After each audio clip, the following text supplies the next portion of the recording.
Om Shanti. Clear बुद्धि द्वारा हर बात को परखकर यथार्थ निर्णय करने वाले सफलता मूर्त भव।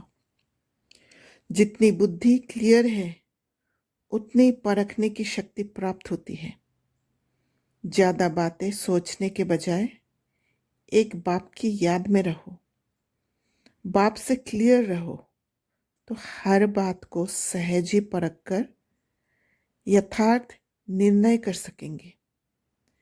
जिस समय जैसी परिस्थिति, जैसा संपर्क संबंध वाले का मूड, उसी समय पर उस प्रमाण चलना, उसको परख कर निर्णय लेना, ये भी बहुत बड़ी शक्ति है जो सफलता मूर्त बना देती है। परखना और निर्णय लेना एक कला है। ये कला क्लियर बुद्धि वाले ही समझ पाते हैं। जो क्लियर बुद्धि वाले होती है वह बाबा के साथ होती है। परिस्थिति संबंध संपर्क वाले का मूड परखना माना स्वयं को बंधनों से मुक्त रखना। कौन सा बंधन? अपने ही संस्कार या संकल्पों से मुक्त रहना। ये मुक्ति तभी मिल सकती है जब बातों को कर्मेंद्रियों से ना परख कर बुद्धि से परखेंगे। जब कर्मेंद्रियों से परखते हैं बुद्धि में कचरा भर जाती है, और जहाँ कचरा है वहाँ कचरा और भर जाने से परख नहीं पाते। जैसे एक कांच के ग्लास में साफ पानी हो, उसमें थोड़ा सा भी मिट्टी गिर जाए तो साफ दिखाई देगा कि पानी गंदा है। पर अगर उस पानी में पहले से ही मिट्टी है तो और मिट्टी डालने से पता ही नहीं चलेगा, क्योंकि पहले से ही मिट्टी है। तो सच्ची परख होना माना परिस्थिति को संबंध संपर्क में आने वाले का मूड को समझ जाना, उसमें फंस नहीं जाना। जैसे पानी को मिकी माउस कहते हैं, क्योंकि पानी में कोई भी चीज़ जब डल जाता है ऊपर से तो पानी स्थिर नहीं रहता है, पानी हिलने लग जाता है, क्योंकि उसका जो हाइड्रोजन एटम, वाटर मॉलिक्यूल का जो हाइड्रोजन एटम, वो हिलने लग जाता है।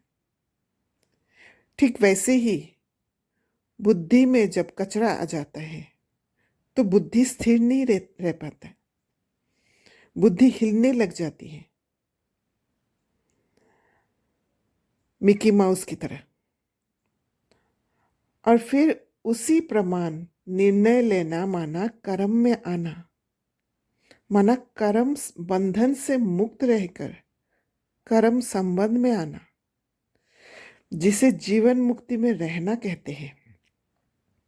जब स्वयं को करप्ट होने से बचा सकेंगे, दूषित होने से बचा सकेंगे, तब हमारा हर कार्य में सफलता नजर आएगा।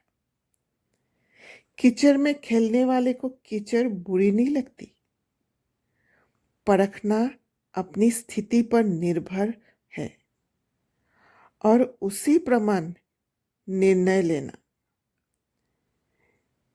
निर्णय कर्म के समीप होता है।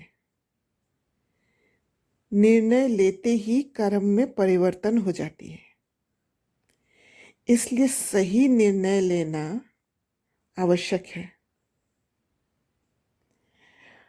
सही निर्णय लेना माना जीवन मुक्ति, और तब सफलता प्राप्त होता है। तो यहाँ ये समझ में आया कि सही परख तभी हो सकता है जब बुद्धि क्लियर होगा, बुद्धि में कोई कचरा नहीं होगा, माना क्लियर पानी होगा, और क्लियर पानी में जब कोई कचरा होगा तो बुद्धि से निर्णय ले लेंगे, बुद्धि से नहीं परखेंगे। तब जो कर्मेंद्रियों से दिख रहा है उसी हिसाब से परख लेंगे और फिर बुद्धि मिकी माउस बन जाएगा, हिलने लग जाएगा, स्थिरता नहीं रहेगा। और जब स्थिरता नहीं रहेगा तब निर्णय भी उसी परखने के हिसाब से लेंगे और कर्म भी वैसे करेंगे। और जितना वो हिलने वाले बुद्धि होने के कारण निर्णय लेते हैं, कर्म में आते हैं, उतना कर्म बंधन बनता है। तो इसीलिए सबसे पहले हमें बुद्धि को मुक्त रखना है और मुक्त रखने से जो निर्णय लिया है वो जीवन मुक्ति वाला कर्म होगा। अच्छा, ओम शांति।